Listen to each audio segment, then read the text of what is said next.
live every night on the Halos in the Infield Baseball Network. Think about it. We'll get into everything that we're going to get into as we go along, but I got to rant real quick. But why would you throw out an inexperienced pitcher in a game you're still close in? And I don't care what the record is, you show up for a fucking rivalry game.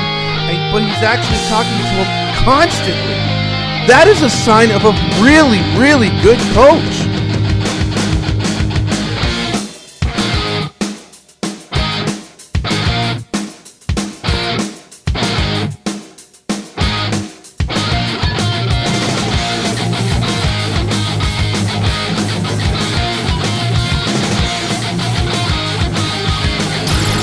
It's the ToddFox postgame podcast with your host, ToddFox. Because the only thing I want to yell is fuck! Well, I don't want to yell fuck today because the Angels got a victory today, but I do want to say I'm really sick and tired of one thing and one thing only, and I will get into that in a second. But first, let's throw it over to the sponsor, 714 Tickets, 714 Tickets. You can go today by just buying whenever you decide to before the actual event. I'm not going to use Roger Lodge's line, but 714 Tickets, put in the promo code at the checkout, HITI, which stands for Halos in the Infield, and you'll get 10% off, 5% off, or 5% back on your future purchase. Plus, you will also get into a drawing for a free Angels jersey at the end of every month this season. So with that being said, the Angels break a 3-game losing streak in a stadium where you look at it and they should have won at least 2 of the 3 games going into this final day on the Boston Marathon anniversary. The Angels came out today and did not really show up all that great, or well, they did show up good in the first inning. They got off to a 4-0 lead right away with a 3-run homer by Hunter Renfroe, who now leads the team in home runs and RBIs at this time. So the Angels got off to a good start. Looked like things were going to be on the up and up. Built a 5-0 lead or 4-0 lead before surrendering one in the bottom of the first inning on no runs allowed. But this game really pissed you off if you're an Angel fan because of the way it ended today. First off, it was an 8 o'clock start. 8:10 or whatever, and the game should have been over, good God, like hours ago. But the problem is you had the rain delay. So the rain delay took forever, and in this game, the Angels had a 5-1 lead after 2. And this is a thing that has pissed me off since the beginning of the season and through the first 16 games. The Angels have shown signs that they could put up a lot of runs and continue it. Besides the Toronto game where they actually kept it going all game, there's been each and every game where the Angels will put up 3-4 runs and then just stop. They'll just stop. And you can't say that there's unhittable pitchers like today that came in and were that good to just shut us down for inning after inning. So in this game, the Angels finished with 5 runs, 9 hits, no errors. The Red Sox finished with 4 runs, 8 hits, and 3 errors. So they nearly catch us in hits after having none for the whole time. Positives from this game. Now, Shohei was on 1 run, no hits through, the Angels box score here. So he was on no runs, and 1 earned run, 1 walk, 3 strikeouts. That run was earned, but he had no hits allowed through 2 innings. Yeah, Tucker Davidson came in. Here's a positive. 3 1/3, 1 run, 3 hits, 2 walks, 3 strikeouts. The 1 run was given up by your boy Aaron Loopy. Loopy came in there right away, gave up a double, which, scored a run, and then he also came in there with 2nd and 3rd when they should have gotten out, and he proceeded to drop a tag. So Loopy was doing Loopy things. 2 runs scored right there. Boston's back in the game. Does the offense help out at all? Nope. They're like, after the rain delay, let's just go up there and swing at everything. Not have any kind of adjustments, not have any kind of game plan to combat this pitcher, although they saw him 2 or 3 more times the rest of the game. The other guy for Boston should have started the game.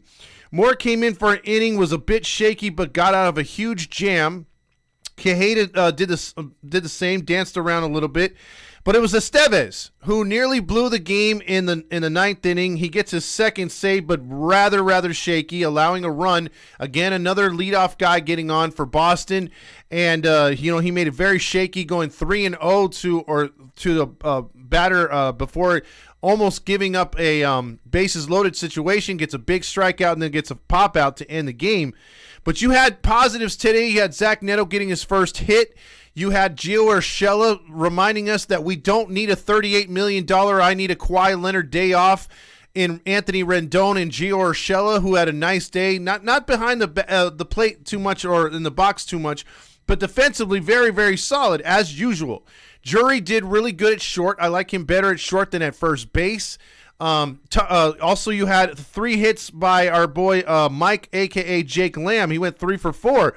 Nice day for him as well. Hunter Renfroe had the home run, 4 RBIs today. Ward looked miserable at the plate today, although he did get a run. Ohtani had 2 hits at least. And like I said, Neto went 1 for 5.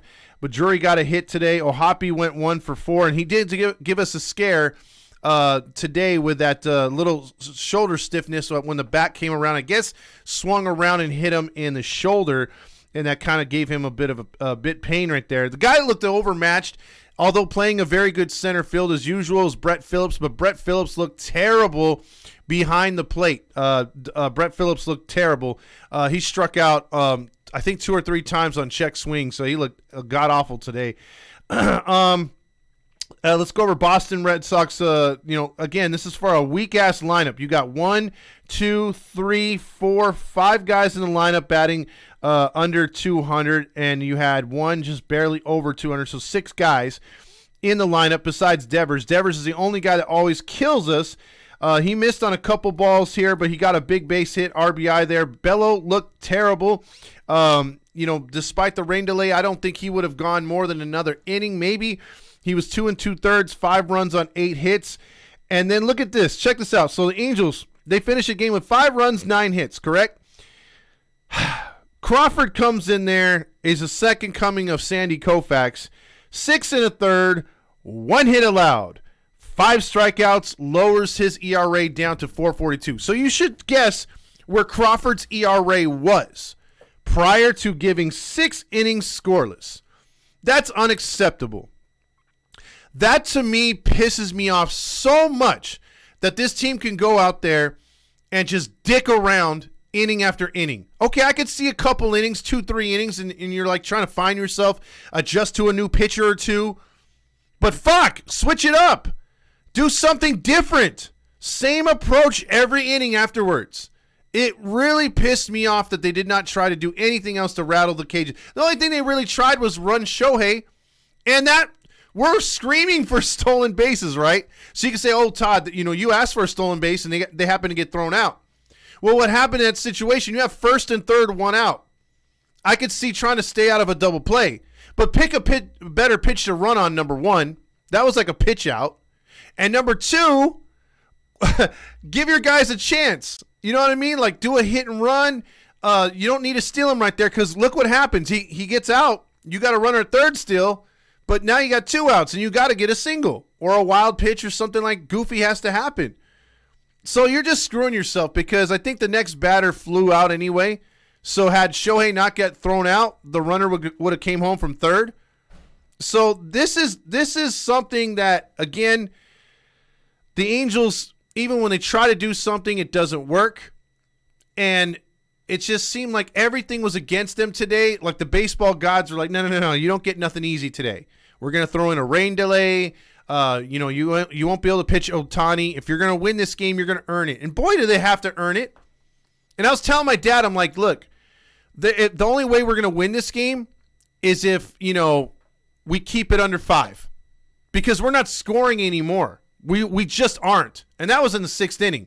The writing was on the wall. I had zero faith that we were going to get anything close to second base, let alone home. And then all of a sudden, when they show the AKA, thanks to Dontrell Willis, Hall of Famer Kelly Jansen in the bullpen, I'm like, wow, they get another run right here, and we go to extras. Hell no, we ain't scoring that runner in from second. Even though they try to make this excuse when we lose, usually in extra innings, they try to say, oh, Well, the Angels are trying to play for the win. They're trying to play for multiple runs. That's why they didn't sacrifice the runner over. Okay, what's going to happen when we're on the road? Same bullshit. We'll still leave that runner at second. We won't automatically bunt him over. We won't hit a ground ball to right to move him over. We will leave that runner out there and hope that somebody hits a 2-run homer or someone wraps a double down the line or in the gap. That's the mindset of Phil Nevin when it comes to the extra inning thing. So anytime when I see the Angels go to extra innings, I'm already getting my fuck on because that's what's going to happen. It's just going to happen. I don't see any kind of change when it comes to that. But thankfully, we didn't get to that situation. Thankfully, the Angels were able to take them out in 9 innings. But again, this was not easy. Why should it be easy? It's the Angels. 8-8 so far. And now we look ahead to the Yankees series, which I'm not looking forward to that Yankees series because of how the team is playing. And it just boggles my mind how the Angels always do things ass backwards. And I really wish the Angels would get a better mindset, but we'll have to see. I'm going to look ahead here for the probables because I want to check out who they're playing, the Yankees. Okay, so the probables here for the Angels starting the next 3 is going to be, what is it called here? Hold on a second. It's going to be Griffin Canning, and Griffin Canning is going to be opposed by Brito, and then Cortez is going to go against Sandoval. That's a good matchup right there. Or not Sandoval. That's actually in Game 3. I'm sorry. I'm ahead of myself. Suarez in Game 1 will go head-to-head with the Yankees Schmidt, and then you'll have Brito go against Canning, and then you'll have Sandoval Cortez in the finale. So that's really good right there. And then Kansas City, you'll have Anderson, Detmers, Ohtani versus, to be announced, Zach Greinke and Jordan Lyles. Boy, that Detmers Greinke game is going to be a tough one right there. Greinke's 0-3, but with an ERA at 3. That's because the Royals can't hit. So there you go with those 3 games right there, checking out those. And then I will check, let's see, let's get into the awards for tonight because it's just it boggles my mind who to give it to when it comes to either Stamos or whatever. But because see, I would give to Tapia or whatever it is, his Tilapia. I would give it to him as far as a dude that will get the nacho night because of 3 strikeouts. But he had also 2 walks and a run scored and should have scored the tying run. But Estevez was as crazy as possible. I think what I'm going to do here is I'm going to give the game winning. Well, was it the game winning hit? Yeah, we'll give it to him anyway. Let's go with the Stamos Award.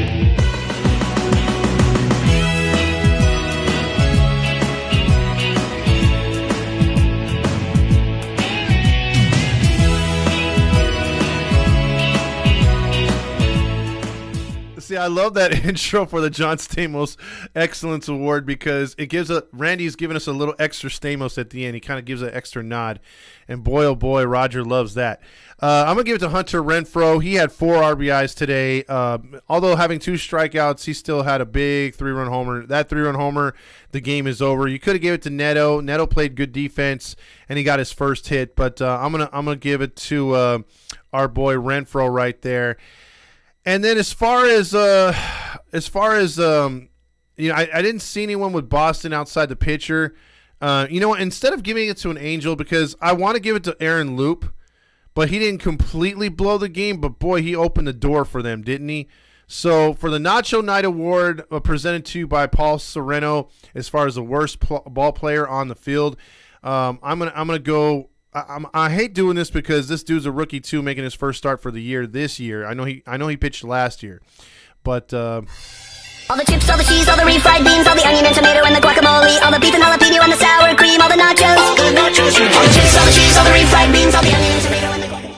See, we share our nachos and the award also, plus our nachos from Anaheim Stadium to even the visiting players. And I think we're going to give these nachos, and we're going to airmail them or however we can send them. Maybe we'll do a DoorDash over to Bello and their hotel. I'm going to give it to the young kid, Bello. He took the loss, but in the loss, he had some good stuff. They were saying right away he looks like Pedro Martinez. It's like, pump your brakes, assholes. I know you want to see the next great Boston Red Sox pitcher. Even our guys were talking him up. It's like, calm down. Calm the fuck down. Let him win at least 10 games before you start trying to anoint him this or that. But yeah, he's just because he worked out with Pedro Martinez doesn't mean he is Pedro Martinez, the second coming. Calm the F down. So anyway, Bello went 2 2/3 like Pedro Martinez and gave up 5 runs on 8 hits like Pedro Martinez. So yeah, Pedro Martinez gets the nachos tonight. The reincarnation of Pedro Martinez, Bello. I'm sure he's a good kid. I'm sure he's going to have a long career, but calm the fuck down. He is not Pedro Martinez. Good God. I see, this is even, those were our guys. Those were our guys and their guys on the MLB Network during the damn, what is it called? The rainout. It was their guys too, talking this dude up. It's like, dude, chill already. So, with that being said, the Angels get a big win today. It's 8-8. It's let's go to New York and see what we could do.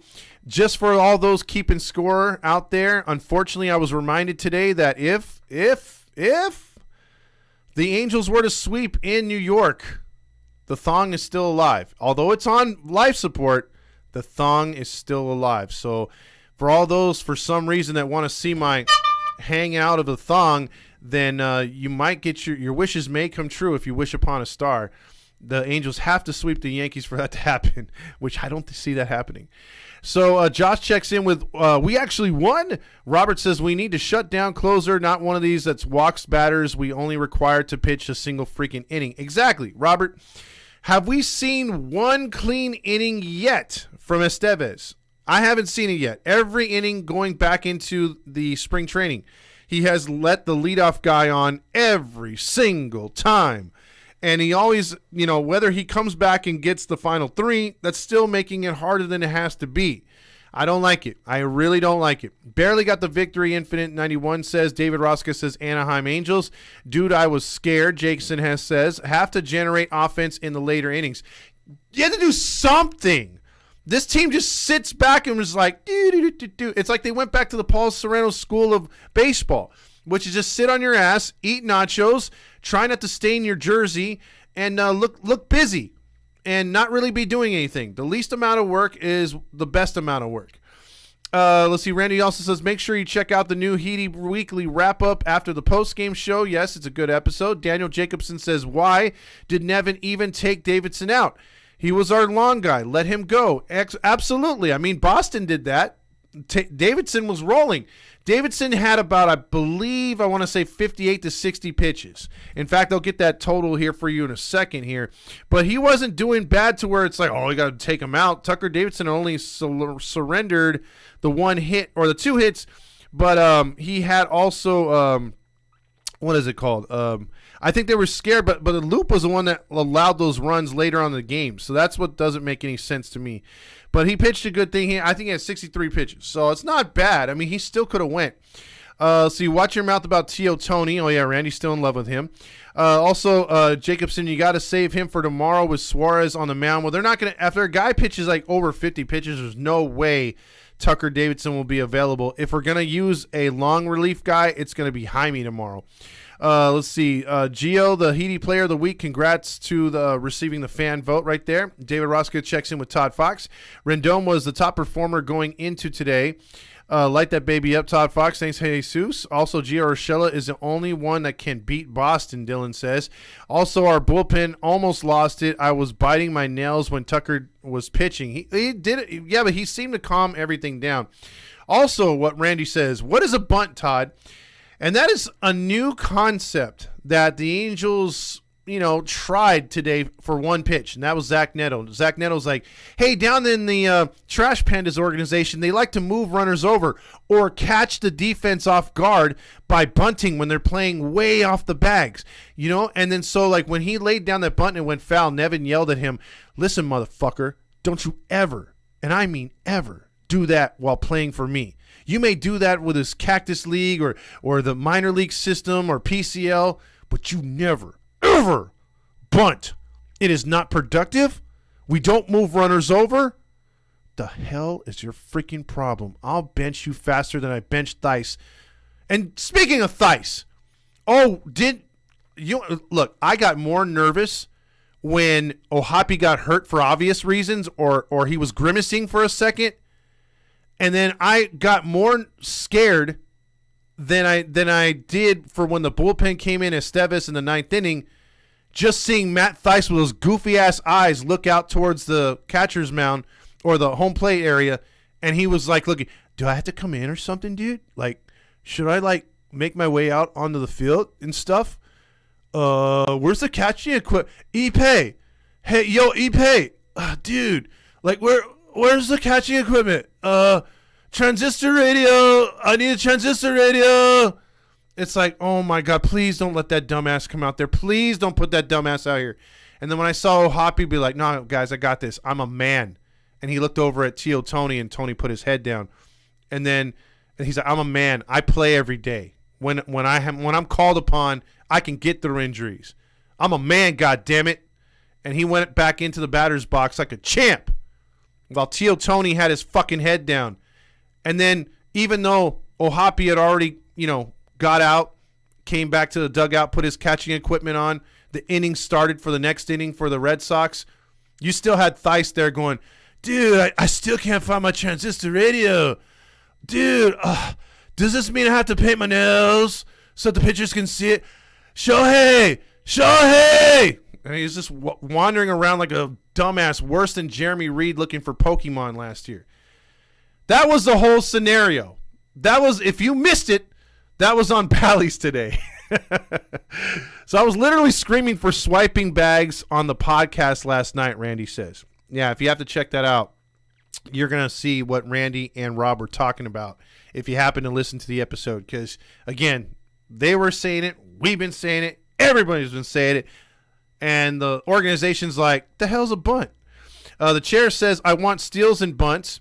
Also, Dylan says this team isn't meant for small ball, by the way. I heard from Thames this team is built for swinging lineup. Oh, great. If that's a direct quote, I have lost all faith in Thames. As much as I've been pumping this guy up, how is this team built for small ball? It's perfect. I sense some sarcasm.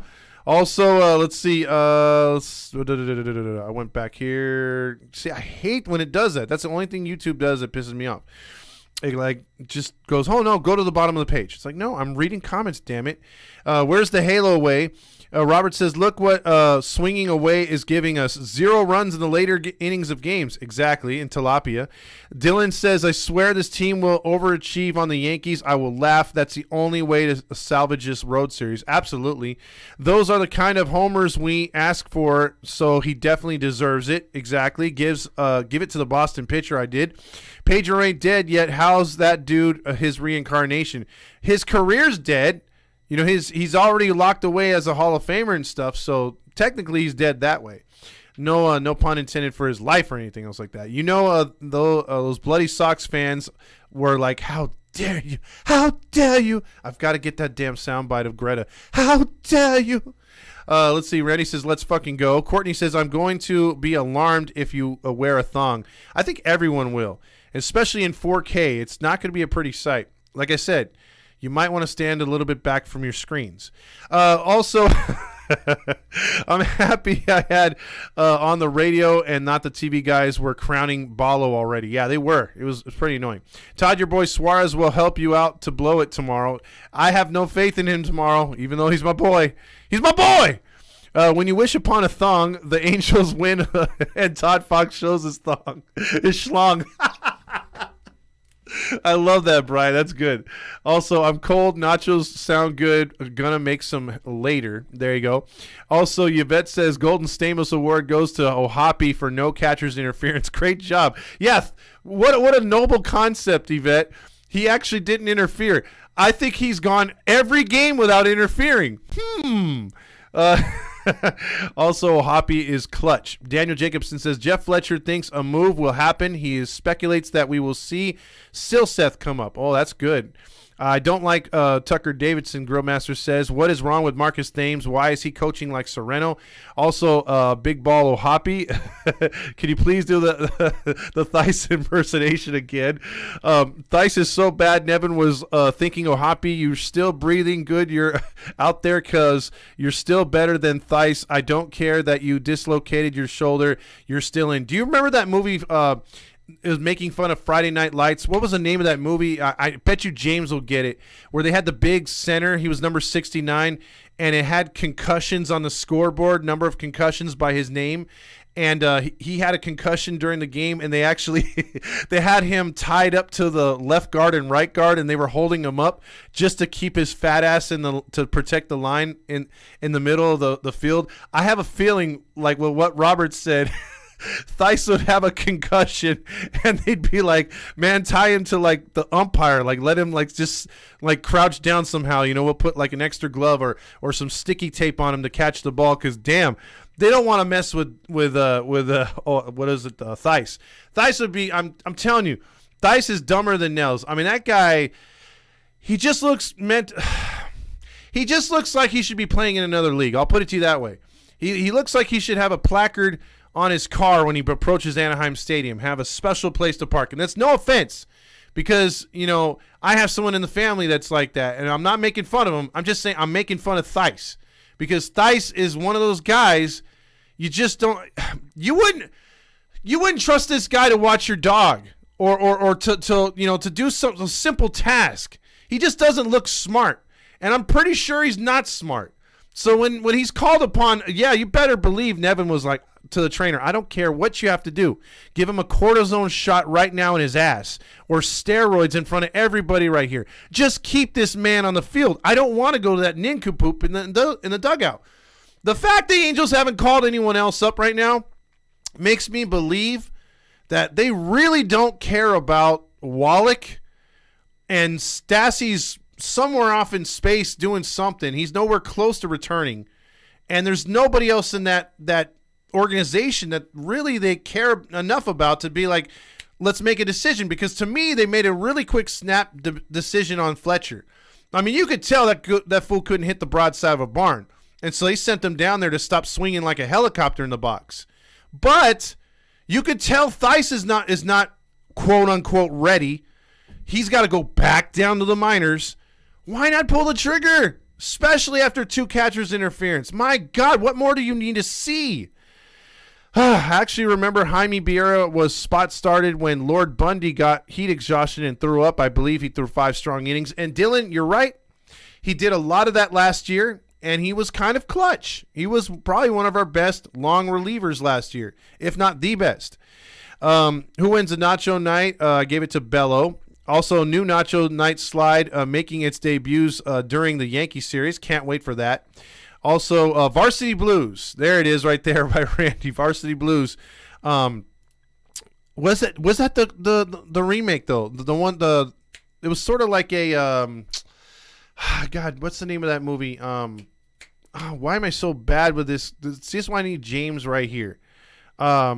Scream. You know the Scream ones, and then they had the parodies of those. It was a parody of Friday Night Lights, and it was a fat center, and they had him. I know they had to be in a joke movie. I forget what that was. You've never seen it? The chair's never seen it? Wow. That's crazy.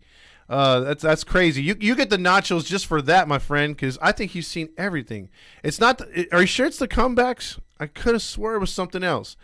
Let's see. Also, let's see. That was a Stamo and the Roger for Blind Date. Let's see. Come on, Todd. Come on, haha. For what? I need a Thice impersonation one more time. All right. Well, he was okay. Let me tell you what he's doing right now. So all the Angels left the field. They got the victory, and they're playing the, I guess it's They play the Sweet Caroline when they lose or something like that. They have a particular song in Fenway they play when they lose and when they win. So they're playing one of those songs right now. Everyone's picking up their stuff, their jerseys and everything else like that. Thice is still in the dugout looking under the benches, looking towards the, even looking in the little tub of bubble gum, or bazooka bubble gum. And he's like, dude, someone put the transmitter? I need a transmitter. Loopy, loop-de-loop, I need a transmitter. And then he's walking out towards the dugout, or not the dugout, but the pitching area, and he's asking fans, hey, I lost my transmitter from my ear and my helmet. Can someone please give me that? I'm looking for also my glove. I just have this little pink glove that I got from a kid that left it in the stands. I don't think this is going to catch a 90-mile-per-hour fastball. Can somebody help me find a glove? Dude, why is no one helping me? It's like I'm talking another language. Yeah, that's our boy right there. Let's see. I need the Wallaker named Chad. Oh God. Let's see. Also, Phillips should be in the Savannah Bananas. That actually promotion for him. He actually looks like a Savannah Banana. He should do a dance before he pitches. He's a chill guy, but just like last year, remember, Squid kept. I believe Squid was able to stay on the roster for 20 more games because he's like, hey guys, I am going to be the designated helmet guy. So don't you think, or hat guy, don't you think for a minute I'm going to let you guys put a fucking home run hat on anybody, or you guys are going to put a home run hat on anybody else. It's going to be me. And I think that's the role that Phillips is playing this year besides spot starter when Trout decides to take a day off. For the most part, you're just going to see Phillips being like, yeah, dude, all right. Yeah. Good job, guys. Yeah. And he's going to be like pumping up fist bumps. And he did that little thing with Shohei where he's like, yeah, I touched my pinky and my middle finger, dude. We're going to do like an NWO thing. Yeah. And then he's going to put the samurai hat on like, way to go. Woohoo. Chop, chop. Yeah. That's gonna be Brent Phillips all year until we cut him. But our boy Jake, not Mike Lamb, will provide, I think, that in the future. But for right now, Phillips has got that down on lock. Also, I've never seen the Scream movies ever. God damn it, James. Just when I thought you were untouchable. It was not another teen movie. Was it? Yes, it was. There you go. Andrew Ortiz got it. It was not in another teen movie. That's the part where, like, I think in the original Varsity Blues, the chick had, the whipped cream and all over her body when she was trying to entice Dawson from Dawson's Creek to have sex with her or something like that. Pretty cheesy moment in that movie. But in Not Another Teen Movie, the main guy who's playing Dawson actually had, like, whipped cream around his nipples, and then he had a banana sticking out of his butt. That was hilarious. That was freaking hilarious. So, yeah, and she turned him down for obvious reasons. But that was hilarious. So, yeah, I like slapstick movies like that, just saying.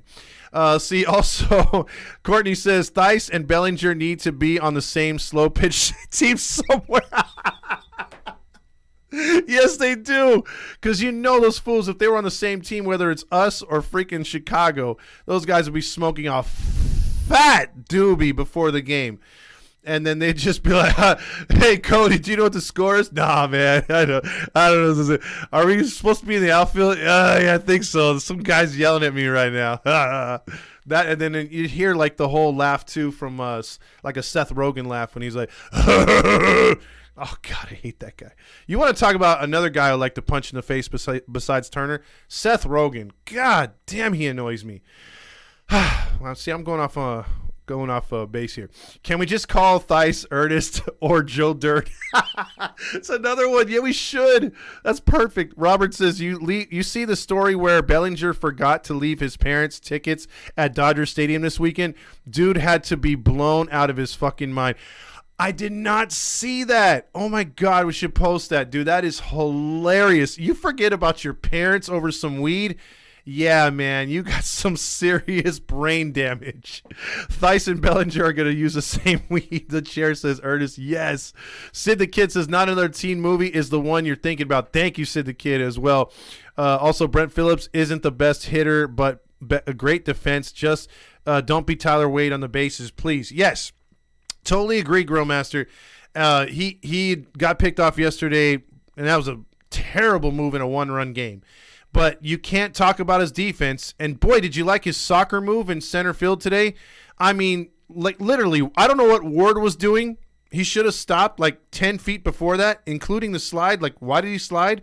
But he slid, and Brent Phillips barely touched him. And I swear to God, I thought immediately, that is some World Cup action right there by Brent Phillips. I mean, he did everything except stop breathing, and they had to, like, carry him off on a gurney. And then by the time he crossed the white line, all of a sudden he gets up and he's fine after the umpire throws a red card on Ward.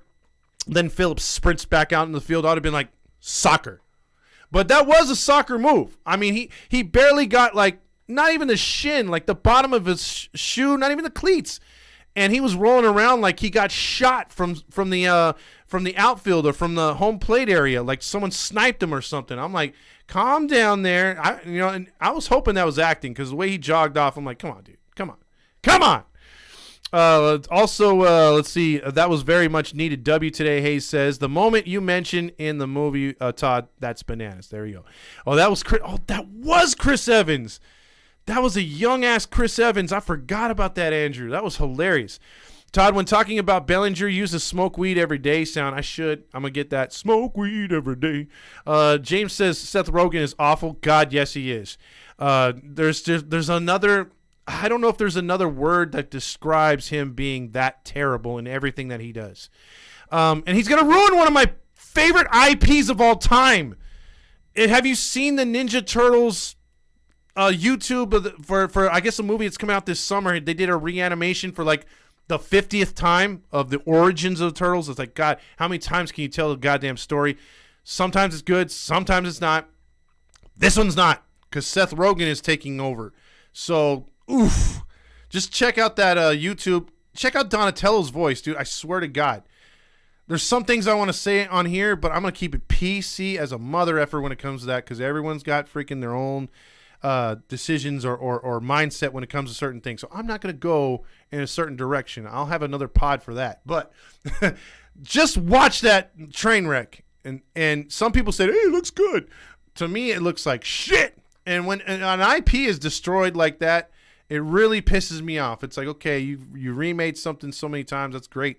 But if you're going to give it in the hands of somebody, don't give it to a person that has a fucking agenda that's going to ruin what you've built. Because then everyone's going to look at it and be like, that's the new Ninja Turtles. 90% of the people will not realize that was a sold IP that he purchased so that he could do whatever he wants to it. Sort of like a whore. They hoard out the Ninja Turtles character so that he could fuck with it any way he wants to. And then, so be it. But then normies will be like, oh, it's the new Ninja Turtles direction. I don't like that. And then be turned off when they've been fans for years. By the way, it's hard to believe they've been around for 30 years. Let's see. See, I'm way off today. It seems like I'm smoking weed today. Let's see. Play the smoke weed every day. I don't have it on me right now. Brett Phillips, noted multi-sport athlete. Landon says, finally an Angels win, and very happy to have one today. Grillmaster says, do the smoke. All right, I can't get to it right now. I'll get to it when I can. Okay, so with that being said, if you guys want to call in, 714-598-3221. 714-598-3221. And by the way, I'm done. I am done with Instagram. There is no more Instagram. So if you're looking for any updates from Instagram, if you're looking for post-game stuff on Instagram, not going to happen. We're going to do stuff like as far as like our breaking news on Instagram. We're going to do maybe a roundtable or something like that. But it's too hard to broadcast like what we want to do, which is watch parties of games. Maybe, being able to come on and do post games, pre games. I'm trying to get James to move over. That should be pretty soon for his live to YouTube. So we encourage everybody, and I got to make an announcement on Instagram that if you're a true follower of the page and you haven't done it yet, like and subscribe, hit that notification bell. That way, every time we go live, you will get alerted just like you did on Instagram, and we'll have everyone in one place because I tried Lula. Lula effed me over, triple charged me 3 times $24 in a month. So that was $73, $72, and then they did the same thing the following month. So they're on the hook for paying me back. I'm going through a dispute with them on that. So it's $140 I need back. Then you couple that with the fact that half the time they said you can go on Rumble, but Rumble charges. They said you can go on Facebook, but Facebook doesn't allow you to do all 3 at the same time. So we were down to 2. So I'm like, why am I paying for this service? And then half the time Instagram doesn't link up or it boots us out. And that's what was the problem with YouTube. YouTube, or not YouTube, Instagram would just automatically be like, I don't like working with Lula no more. Quit. And they just cut us off. And it's like we're 30 minutes into the show, or I'm into my rant, and it all got washed away. So I'm like, why are we fucking around with this? Why am I paying this extra money for a service that doesn't work? Yellow Duck didn't work with Instagram. Instagram is impossible because they tell you, okay, if you want to use multi-stream, you can go regular aspect on all those other ones. But with us, you have to be just what we want you to be, 16.9. So that narrows down it crops your camera. You can't get everybody on like when me, Randy, and James were here and we did a YouTube live. On the Instagram, they only saw half of Randy. And then we were all cut out. But on YouTube, you see everything. You have a wide-ass view. You have everything. You don't have to worry about changing anything. And it's just easier. It's just easier. I mean, and I was told in the preseason, you should switch over. And Randy was saying it. My girl was saying it. Everyone was saying it. And I was being stubborn as can be because I'm like, no, we need Instagram. People aren't going to jump over. But we've been noticing. We just gained like 70 to 80 freaking more subscribers, which were usuals or casuals to the show from Instagram anyway. So I just was like, nah, I think people are going to be stubborn like me and stay on Instagram. I was wrong. Everyone has slowly been coming over. I don't think we have everyone over yet, but I think we're getting a good number of people over, which I really appreciate that. And I think the page does too, because Randy and them, when they want to do lives, when Fernando wants to do live, Courtney and us, when we do shows, it's all going to be YouTube now. I think it's just easier to manage. It's easier to do it and stop worrying about third-party crap. So I appreciate everyone making that change. So I just needed to get that out there. Like I said, for the rest of the people, and just to remind everybody, I'll try to see if Randy can make up something, a background or a little video, and I could voice record. Something like that I think would be nice and neat, or I could just come on there and do a quick promo. It's up to Randy, because Randy, I like what Randy likes with it. I like doing with what Randy has, his designs. So, and then I could add the voice, or he could even do the voice. It just depends. He whips them up really quick. But yeah, that's where we're at right now. Grillmaster says the most recent TMNT was in 2016. Megan Fox played April O'Neil. Yeah, she was terrible, by the way. She was freaking terrible. It's the Halo Hotline. Yeah, what's up, Todd? This is Dave Navarro, a.k.a. Mr. Navarro. I want to talk about Matt Moore. I think he's been doing a pretty good job for us this year. In his last 3 appearances, he hasn't given up a run, and he hasn't given up many hits either. He had that 1 home run he gave up earlier in the season, but besides that, he's been looking pretty sharp. Yeah, he has been, and he got into some trouble today, but credit to him, he worked out of it, right? He got out of it. This is the type of game, the type of scenario that we're losing. We get a big lead early on, and we get a short start from a starting pitcher for whatever reason, and it becomes a bullpen game. And the bullpen is not sharp. It's not sharp enough to come in and go 1, 2, 3, 1, 2, 3, 1, 2, 3. We know they're going to give us some runs, but they did good enough here to get the win, and that's at least encouraging. Yeah, it is. I mean, they held on, and just the frustrating thing was, if we lose this game, I mean, quirky things happen in Boston. They just do. Whether it's the ball off the green monster that takes a weird-ass carom and a guy goes from first to third, or they hit one off the green monster and turns into a single, or they hit one down by pesky pole, it ricochets and turns into a double. There's just all kinds of stuff that can happen and that can go wrong there. And the Angels know this. And you got to keep scoring. But they go through these droughts where it's just like, okay, the team is adjusted to us. How can we adjust to the pitcher? I don't think they're doing that right now. They're obviously not doing that, and it's extremely frustrating. But this is also a game where Trout didn't play. Yep. And we still came away with the win on the road after we've had 3 very frustrating losses. And with the rain delay and the craziness that comes with that, not having Ohtani get to have a real, a true start here coming out after 2 innings, this is the type of game where I could have seen us losing this, and we won. So we hung on, we won. Take it for what it is, and let's go to New York and do it again. I agree, and you got to go 1-0 tomorrow. And you got the victory today, like you said. You salvaged one to at least to go to 8-8, and it wasn't pretty. It just wasn't pretty. I just feel for Shohei because I feel that he could have gave us a good 6 innings, maybe 7 today. Yeah. And prior, also couple that with the opening day Oakland loss. I mean, you're looking at a guy who should be 3-0 right now. Absolutely, 100%. And the other thing is that we did use our bullpen here, so they're going to be tired going into New York, and we're going to need to get some good starts. We're going to have to get some guys going past the 4th inning if we're going to win there. I agree, totally agree. You gonna be one other thing? Oh, go ahead. Let me ask you a question. What do you think of where should Neto bat in the order? I still think there's too much pressure for him. Number 1, I would like for him to go number 9.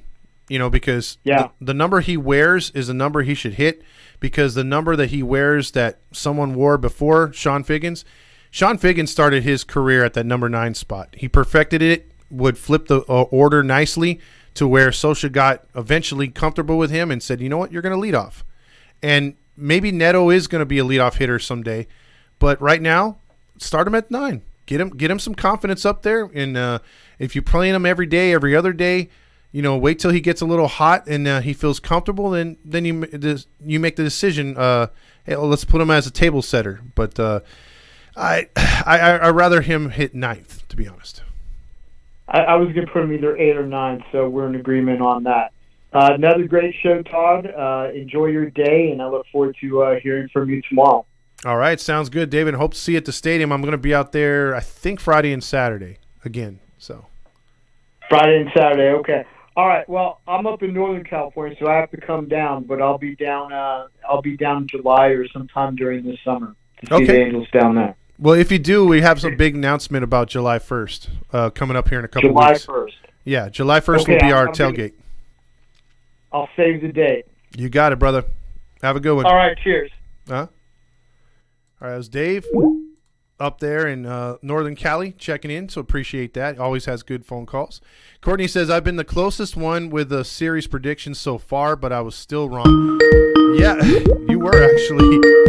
Courtney calls it down the middle. It's the Halo Hawk line. Well, howdy there. Howdy, sir. How's it going? This isn't the Map Pie Weed Hotline, is it? Dude, no, I'm still looking for my transmitter because he's got the microphones, but I don't have the thing that goes in your ear.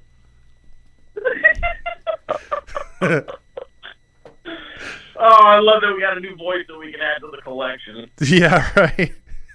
Dude, first, before I get into what I want to say, and I know I got really a lot to say, any chance we sweep the Yankees and the Royals, we can get you in some whipped cream and a nanner in your butt? No, I'll tell you this right now. To get that banana where the sun don't shine, I need a ring on my finger. So and I'm not talking about from somebody else. I'm talking about from the Angels. Are we hearing it right now? If the Angels win the World Series, we get you in whipped cream and a nanner in your butt. Are we getting that right here, right now? I hate you because you're like an interrogator when you ask someone in the, on first 48, do you want a what's it called, an attorney? And I say, no, you can question me. And then 10 seconds later, I'm guilty. So F you. Yes, fine. If we win the World Series, Yeah! I will insert a banana.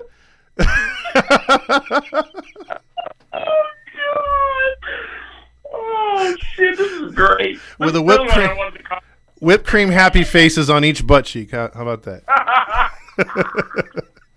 All right, score.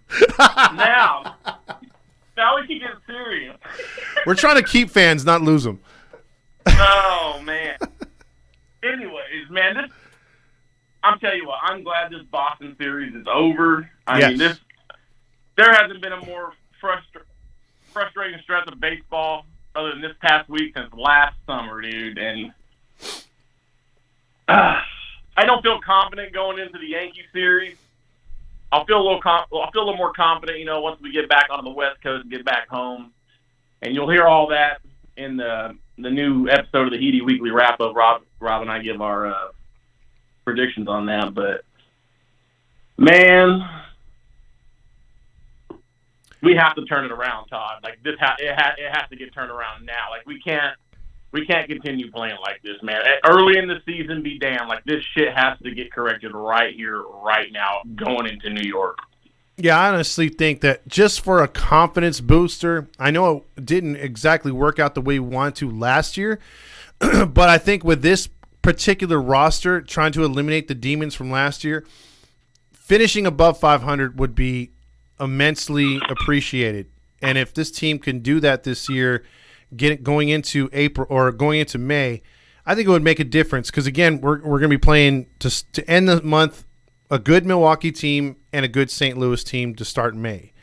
So we're going to have to, play good those 6-game road trip and then come home against some tough opponents because May is going to be a little bit tougher, so we're going to see a little bit more stiffer competition out there. Absolutely. You said it, brother. That's why we got to turn this thing around. We can't. Those are teams, just one F up and you're going to find yourself behind. Those are teams you can't get behind because they will take advantage of it. Those are good teams. Yeah, and those 6 games on the road, it's one thing to play in Boston and New York where you're semi-familiar with the surroundings. Angels are not familiar with Milwaukee, and they're sure as hell not familiar with St. Louis. You're talking about places where before this season they play every 4 to 5 years, maybe 6. Yeah. So they have no idea. Most of the players have not played there before. You might have 1 or 2 that have played there in those stadiums, but for the most part, you're going in there like a rookie. And dimensions and new places do count, like as far as during the game because, the lighting's different. So in night games, you could get the ball lost in the lights. A lot of visiting players come to Anaheim and say it's really tough to play right field. So, you got to get used to all that crap. And so that's going to play in the favor of the home teams. Absolutely, man. That's all I really have, man. I just, like I said, we got to get this thing turned around. It's like I said on the show real quick, a lot of these losses, man, they're real close. If we can just get it together and stop shooting ourselves in the foot, this would be a different squad. Absolutely. Pitching steps up, or the bullpen's gotta be a little bit better. But for the most part, just stop with the bonehead mistakes, and I think we'll start seeing a different squad. True that, man. I agree. With that, I'm going to go ahead and screen cap what you just said so we can post it for witness purposes. But all right, Todd, I will talk to you, man. You got it, brother. All right, later. All right, so that was a great Randy right there. Yvette says Beavis and Butthead, Cody, and Thice. Pull my finger. Oh, here's another call. It's the Halo Hawk line. Yo, it's Noplan or Supra. What's up, Supra? Well, it was an okay game. I thought it was going to be more shorter, but that rain ruined the tiny start.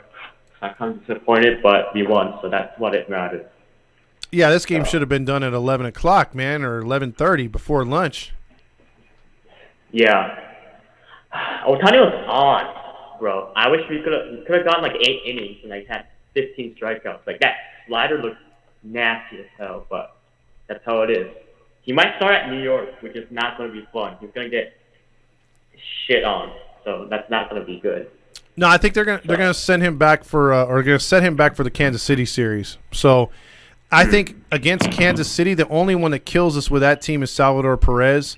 So in that series, especially as bad as Kansas City's hitting right now, he could hit those 15 strikeouts you thought he was going to hit today. Then look for him to have a really good game against Kansas City. Yeah, I don't know what's happening with his control. Like it's probably a pitch clock, but I think having so. a good best control. I think you're right. Probably a pitch clock because in the World Baseball Classic there was no pitch clock and it was very good, but the pitch clock. And maybe Ohapi's lead because all of them should have been strikes through. That curveball that should have been strikes through, but he didn't frame it well, so it was a ball. But he's a good hitter, so I have nothing to complain. Exactly. And so I don't want Matt fucking fight smoking weed and not catching properly. Oh my god, I was supposed to catch it? I didn't know that. Yeah. Wait, I'm supposed to hit this ball? Who told me? He's like, Who told dude, me to hit this? dude, my glove's not supposed to be that far out. What, huh? I thought I was supposed to. I could grab his bat while he's swinging. I mean, I'll give him credit for being a good friend, but that's about it. Yeah. And one more thing. Ohtani wasn't clutch yesterday, but in terms of like his career, in terms of stats, he's the most clutch pitcher and hitter. Oh yeah, absolutely. Turns out. I mean, like during the game, the first 7 innings, that dude crushes the ball. He gets RBIs. It's just my thing is I wish they could take their careers, both him and Trout, to another level. If they past the 7th inning and onward, they became more clutch in situations where the Angels needed to tie the game or go ahead with runners in scoring position. If they work on that and got better at that, wow, dude. I mean, you can christen both of them for the Hall of Fame right now because that's about the only thing they're missing. Yeah, we need like more Ohtani. Remember the Kansas City? He like tied the game with 3-run home run against Barlow. Yep. Yeah, we need more of that. I agree. I totally agree. Like we're not clutch. Like we can't score in the fucking 7th and 8th inning. Like we have like 10 runs per first and second inning, but we can't fucking score at the most important fucking innings. Like it's annoying. Yep. It's not the bullpen. It's both. It's the bullpen when they're shaky. They're going to be shaky. It's not going to be like perfect rainbows every day. The bullpen's going to be shaky sometimes. But we need to fucking score like 10 runs. Like we have a good offense. Like in terms of paper, like that's this is like the most beautiful lineup I've seen on an Angels scorecard. Like that's the most beautiful. But we're not performing. We're just trying to hit home runs. And they're gonna. And one more thing. Sorry. No, go ahead. Okay, so I know Paul Sereno. Like you dislike Paul Sereno. What's like? I haven't been here too much to know the history. So what's so bad about Paul Sereno? Because him and Jeremy Reed were the hitting coaches since I think 2000. I want to say 15 or 17, and they just preached the same thing up there every time. They didn't think of. They didn't preach walks, stolen bases, things of that. They were more like swing for the fences because those were like Sereno was. That's the kind of hitter he was. That's the kind of hitter he wanted the young kids to be. So he didn't also believe in in-game changes. You've seen a little bit of that this year where they've been hit or miss with the in-game changes. He didn't believe, along with Madden, about batting practice. So they didn't take batting practice, which now they've done full times. And they lost a lot of their good training as they came through the system. And they just looked like all or nothing hitters. So I think that's why we struggled so bad over the last couple of years, because we had bad teachers. So now it looks like we're getting better teaching, and they're getting better, but they still have some holes to fix. Yeah, I mean, market change isn't bad for that. I'm going to say that. And in my opinion, some people... Hello?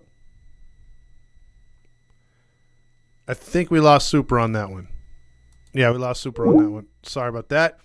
So let's move on here.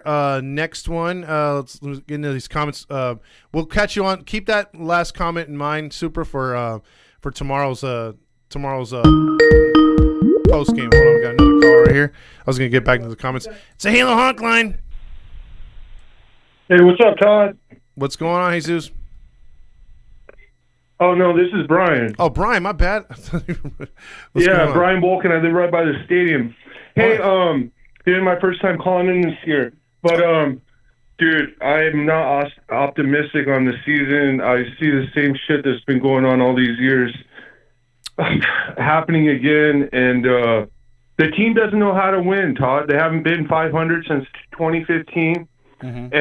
And how many talented teams have you seen over the past years that don't know how to win? And unfortunately, we got another team here that doesn't know how to win. And they haven't won in so long. You know, they don't move runners over. They don't go for base hits, and just the little things that win baseball games that you see the good teams do. And the manager doesn't seem to be. I don't really like Nevin. I think if we would have had a manager type like Ozzie Guillen, that held players their feet to the fire. Ozzie Guillen would have pulled that catcher, after the second interference, I guarantee you, and demand that certain things be done a certain way. I think that's what this team needed, and the only chance that we had. I hope I'm wrong. I hope we win the World Series, but I just see too much of the same stuff, and I hope I'm wrong. Well, it's one of those things too, Brian, that like you have to see it to believe it. And unfortunately, like if it was 2 years after, we made the playoffs in 2016 and we're like, okay, they had a couple rough seasons, but we'll turn it around this season. You still had that optimism. But like you said, you move on. It's year after year. We're 8 years into this drought and we still haven't seen nothing. And then when they put a good product on paper out there, you're thinking, okay, I'm looking, because again, I was bullish about this team. I'm thinking, okay, second place or bust, and we could do this. But, when you play like this, the things you're saying, I can't tell you you're wrong because, again, you got to see it to believe it. What have they proven this year to make you believe that they're a playoff team? So unless they go on a streak, unless they get all hot, unless they start playing to what they look like on paper, I think Angel fans have a wait-and-see type attitude, and this whole in the back of their mind, don't get too hyped up, fan, because they could let you down again. Oh, yeah, they'll buttercup you. You hit the nail on the head a few days ago when you said, you conceded to Houston, okay? So these games mean everything. Coming off an off day, he doesn't play Gio, okay, starts Renjito, and he's freaking gets the I can't think of the award, but the Nacho Award. Yeah. And Gio's sitting there on an off day, and there's no sense of urgency, Todd. And then they don't. Ohapi had a day off. He's a kid, man. This kid wants to play. He's hot. And then they don't play him. They give him an off day. And the reason why we lose is because he's got him on the bench. Where's the sense of urgency? It's like, we'll sit Gio and we'll play Renjito. We'll take Ohapi out of the lineup, and that's the reason why we lose. We don't have game. We're gonna get our ass kicked against Houston. Okay, we need to win. We had to win this series. Not that we don't have all these. I don't want to make it seem like the season's over because we lost 3 out of 4 to Boston. But dude, the reason why we lost, the Nacho Award to both the nights were the guys that shouldn't have been in the game. The guys. It's unbelievable, and these moves backfire, and it's bullshit, man. Those two games we could have won if the right guys would have been in the lineup that should have been playing. I agree. Like what you got to do in these scenarios, if you want to win these games, like you need these games against Boston and New York, you play your studs. So if Renifo's not hitting, don't start him. If Urshela's hot, start him. If Ohapi's hot, keep him in the game because, like you said, if you want to goof around with the lineups, do it against Oakland and Kansas City. Where you have the talent to overcome. Some guys that are going to be easy outs. Play Brett Phillips against Oakland or Kansas City. I'm fine with that. But when you're on the road and every out is golden and you need to score runs in these scenarios, I'm 100% with you because all you got to look for is forget the other loss with Renifo. Let's just say they play Ohapi yesterday and before the catcher's interference stuff, right? Or the game before that, it was the catcher's interference. If they play Ohapi and Ohapi goes 0 for 4, just like Theis did, they still win the game because Ohapi doesn't make the catcher's interference, which allows those 3 runs to score. So right. You win the game just on that move alone. So you're absolutely right. Even if Ohapi shits the bed in the batter's box, you didn't need him anyway. You just needed him to play semi-competent catcher. So yeah, these are the mistakes that you can go back and say, hindsight being what it is, you should have did this. And you hope that these are learning lessons as much as they suck now, that we don't repeat this in May, June, July, and forward. Right. Now, if Ohapi was catching 8 days straight, I understand. I want to be complaining, but off and off day, and he's a kid, and we're 14 games in. Kid's fresh, man. He just had a day off. But if he was catching, 6 days, 5 days in a row, I get it. Okay, you can't catch every day. You're going to burn the kid out. Or I think he could play every day. But anyways, not like 15 games in a row, but off and off day, and then Gio was coming off an off day, and Renjito's been struggling. Anyways, those were two moves that were on Nevin or whoever tells Nevin what to do. Who knows who tells Nevin what to do? But I don't know, man. It's just and I was at the game. I was at the Nationals game, and we were down by 2, and I was sitting in the 5th row behind the dugout. I got hooked up with some tickets, and I'm sitting there close, Todd, and we're down by 2. There's one out in the bottom of the 9th, and Mike Trout's trying to hit a home run, man. Dude, he's swinging as hard as he can. Mm-hmm. And I mean, it's just get on base, Mike. Of course he strikes out, and then Ohtani grounds a second, but it's just there's no like he's going. They're going for individual stats. No one seems like they give a shit. You don't see guys in the clubhouse going at each other like, "Hey, Mike, what are you doing? We're down by 2, man. Get on base." No one's saying shit from the dugout. This is the shit that we've been going through since 2015, and that's why I'm not optimistic. I hope I'm wrong. I hope we kill it, but at the same time, I see the writing on the wall, and I just don't see anything changing except that we got more talent, and hopefully that's enough to push us through to our first playoff appearance since 2015. But I hate to be the doom and gloom guy, but I just don't see it, Todd. We have Grill Master for that. Trust me. You're okay, Brian. You're just speaking. That's what we like. We like to have, good takes on here and also passionate calls. And if you're pissed off, by all means, I'll listen because you guys and gals listen to me. So it is what it is, man. And the fans need to be heard. So it's okay to boo. It's okay to call out our best player because our best player is not always our best player. You know what I mean?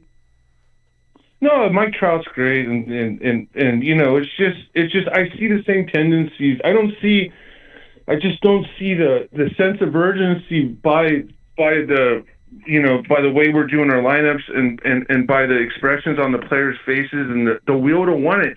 You watch a winning team. A lot of us Angels fans just watch the Angels, but go turn on some teams that are winning and look at their reactions when they lose or when they're trying the things they do that bunt the guys over. They'll do anything to win, Todd, and we're not that team. We don't know how to win. Either we do want to win, but we don't know how to, or we just don't give a shit. It's one of the two. I don't know which one it is, but it's just going through the motions, and that's why you see like laws, and inconsistency. And it's an art to know how to win. You can't just throw a bunch of talented players together and go, "Oh shit, we're gonna win this year." No, you have to play fundamental baseball. You have to care, and you have to do the right things in the right counts. And there's a lot to it. It just doesn't happen overnight. Absolutely, and unfortunately, there's other thing I'm gonna add to it is, you look on those winning teams, they always have a leader. You always have someone they can go to. Always have someone that's going to keep the guys in line when they're slacking off, not listening to coaches or the manager. And the Angels have not had one of those since Torrey Hunter, which was one of the best leaders in this clubhouse, and taught Trout a lot of things. And I think a guy like him, which are hard to get, but if you can get one in your organization, you do everything to keep one.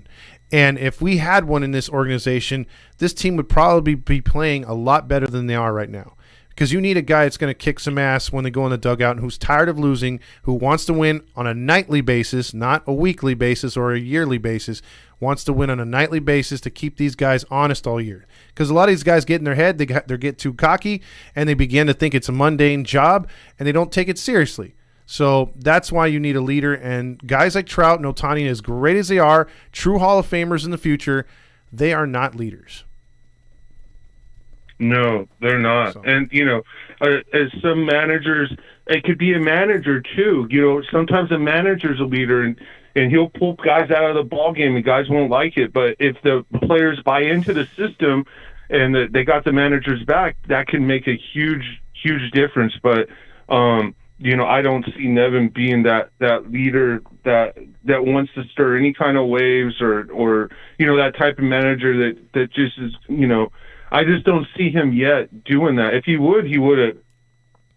he would have pulled the dice out of the game after that second if he really wanted to make a statement, if he wanted to cause any waste. But, the season's young. I'll be a little optimistic, but I don't see it. But hopefully I'm wrong, and hopefully we sweep New York and just get on a roll, that sometimes just getting on a roll can change things too, and hopefully they learn how to win. I really appreciate your time, Todd, and I'll talk to you soon. Thanks for all your hard work over there, and I'm an everyday listener.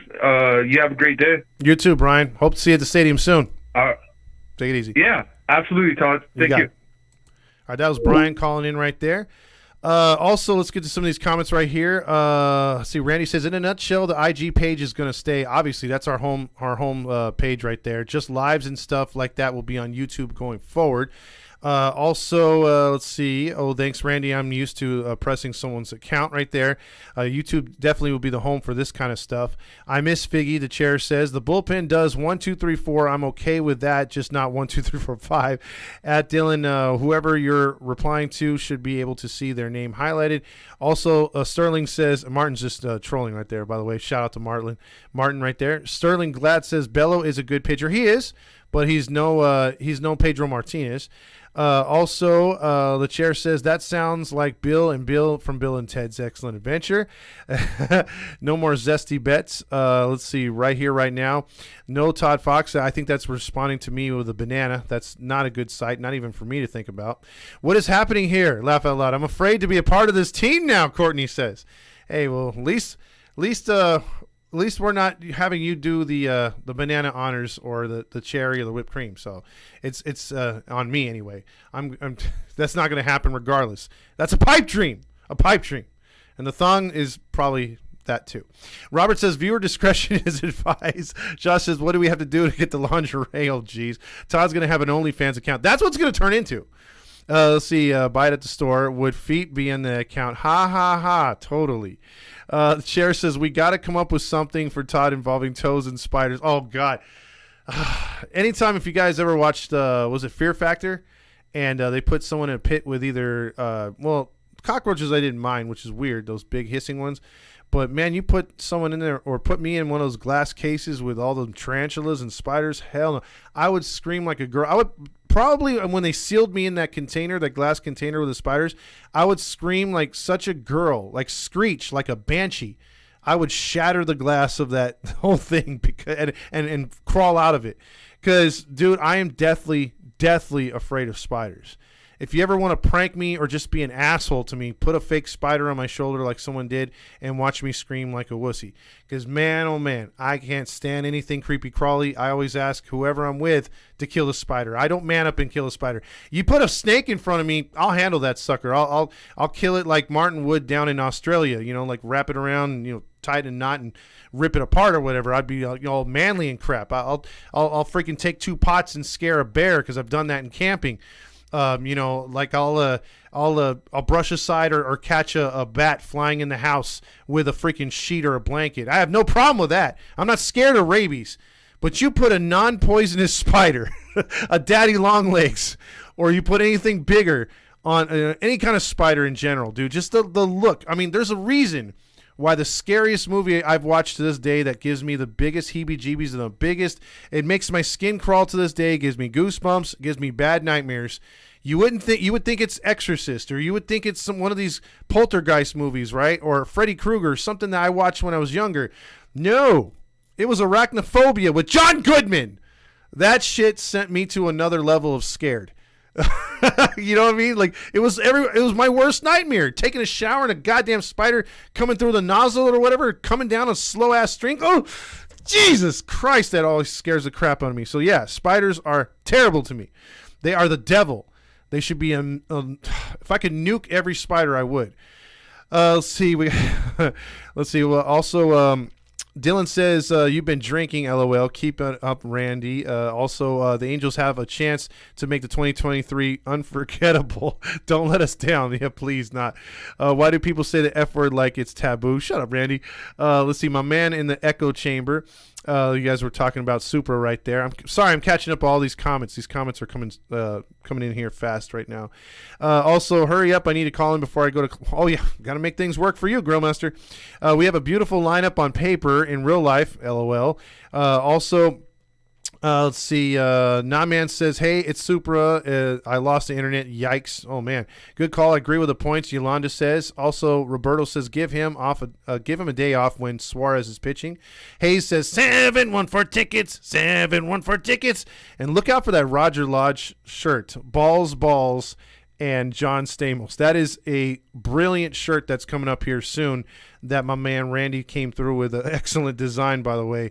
That is a great shirt. Also, let's see. Hold on. I'm trying to get the soundboard here up here right now because it was up for a second, and then we had this. Tonight, it's time for you to check out what I want. I want balls and John Stamos. Mateo says, "Hey, there should be 2 more for those ones in the dirt." No. Steve Lee says, "Facts. Brian had a good take for sure." Yeah, Brian had a real nice phone call. Yolanda says, "There are seems to be a little player leadership on this team. Love Trout, but he does not have the leadership quality." Dylan says, "Yeah, I thought Phil and Perry is Perry's guy, but maybe Perry isn't that great. I don't know." So he's still thinking about that. Martin says, where we screwed up was when Phillips is getting reps as a fringe player at best. He's not a Phillips fan." Also, Martin says, "The leader I see at the moment could be the kid behind the plate, Hoppy." Oh, yeah, he might take that role. Unfortunately, people look up to him as a rookie, so you never know. Restunning says, "Why is Loop still in the lineup?" Shake my head. Because we don't have too many other players out there. Heedy should make a Reddit page. You know what? I have too much to keep up with. So unless one of the other teammates did a Reddit page and was able to post every day, because you literally got to post 4 to 5 times a day at least to keep that sucker going. But if you guys want to volunteer to run the Reddit page, we would also love that and make you a team member. So maybe message us if one of you guys wants to take that on for us. That would be cool. Brian was target on, so again, more loving the Brian call right there. Dylan says, "I see why the Rangers actually doing something because they got a legend, Bruce Potty." Also, "Hey, who stole my line?" Mateo says. Also, Bruce Bochy right there.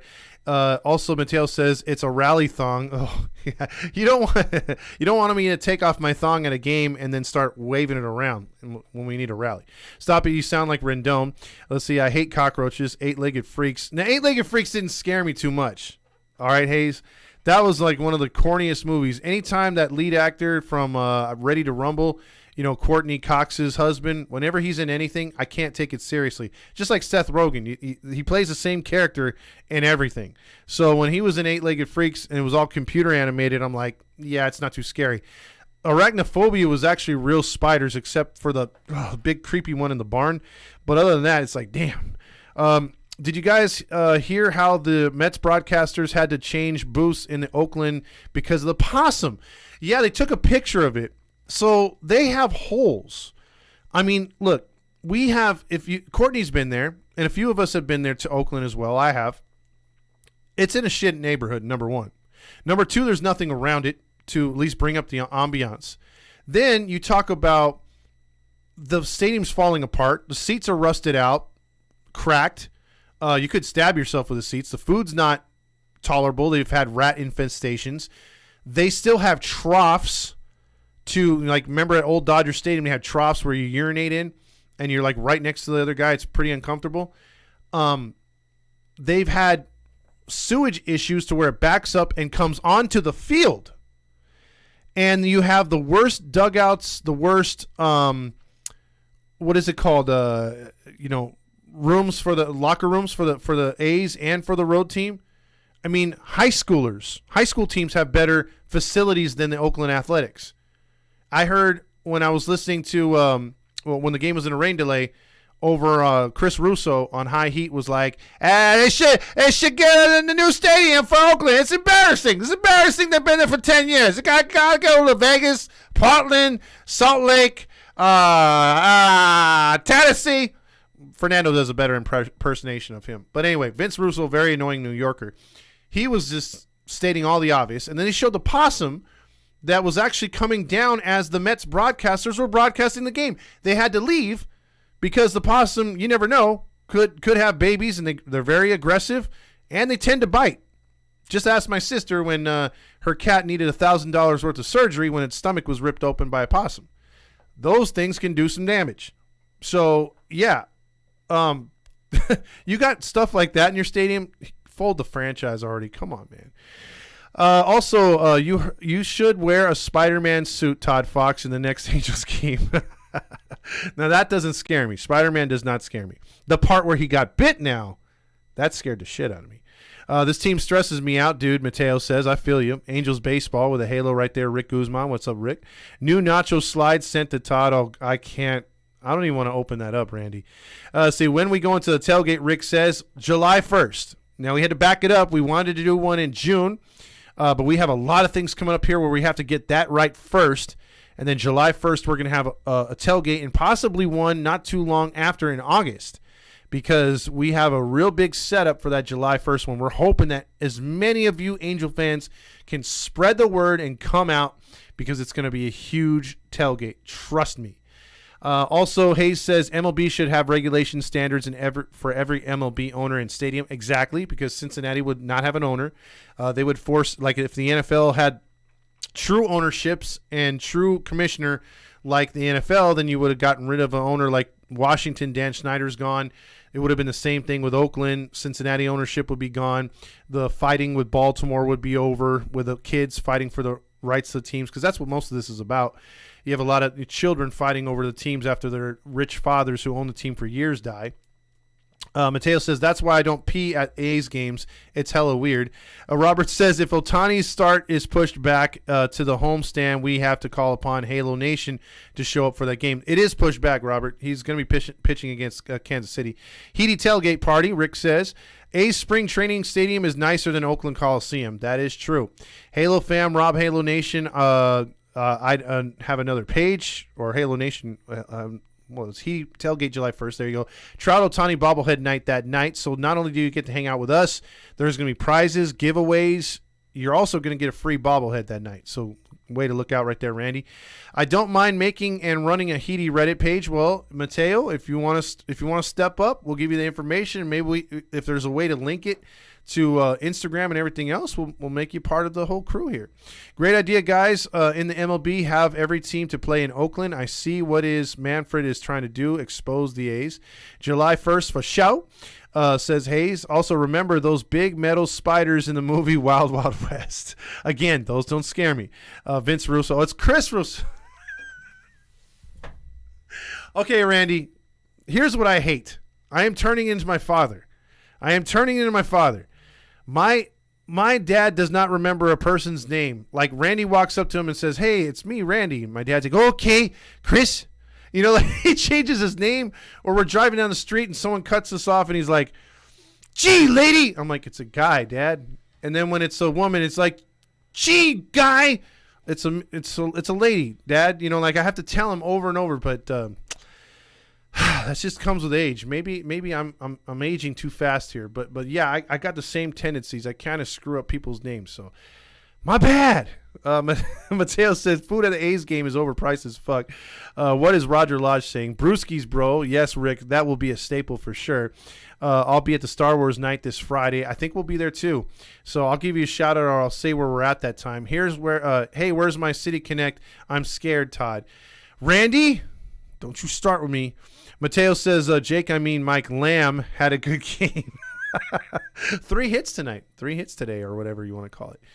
Roger Lodge is getting prepared for his show that will start at 4 o'clock, I believe, with a drive time. Or maybe it starts right now. I agree. It's 3 to 6. And what you're going to want is to stick around for my top 5 stories at 5.